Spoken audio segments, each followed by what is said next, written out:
Municipal કમિશનરશ્રી, ધારાસભ્યશ્રીઓ, અધિકારીશ્રીઓ, કર્મચારીશ્રીઓ, ભાઈઓ બહેનો, પત્રકાર મિત્રો તેમજ વિવિધ ક્ષેત્રના કર્મવીરો આજના રાષ્ટ્રીય પર્વને આવકારું છું।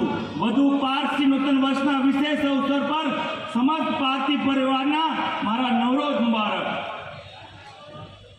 15મી ઓગસ્ટ 1947 માત્ર કેલેન્ડરની તારીખ નથી, પરંતુ ભારત દેશના તમામ નાગરિકો માટે ગૌરવ, બલિદાન અને સ્વાભિમાનનો દિવસ છે। 1947માં 15મી ઓગસ્ટનો દિવસ ભારતના ઇતિહાસમાં સુવર્ણ રીતે અંકિત થયો છે।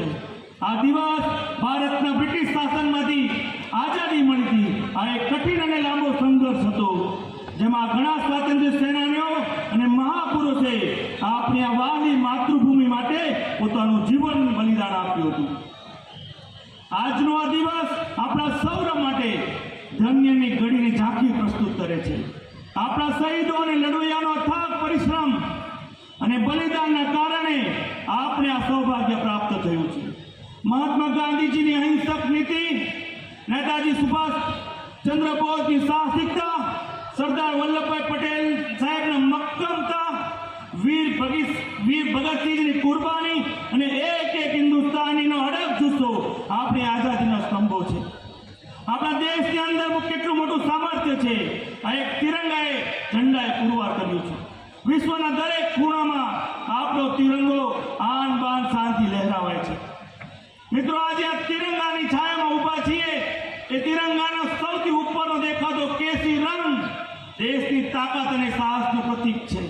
મધ્યમાં સફેદ રંગ શાંતિ, સંવાદિતા, તમામ ધર્મનું સન્માન શીખવે છે। સૌથી નીચેનો લીલો રંગ દેશના વિકાસ અને સમૃદ્ધિનું પ્રતીક છે। ધ્વજની મધ્યમાં રહેલો અશોક ચક્ર આપને સતત આગળ વધવાની પ્રેરણા આપે છે।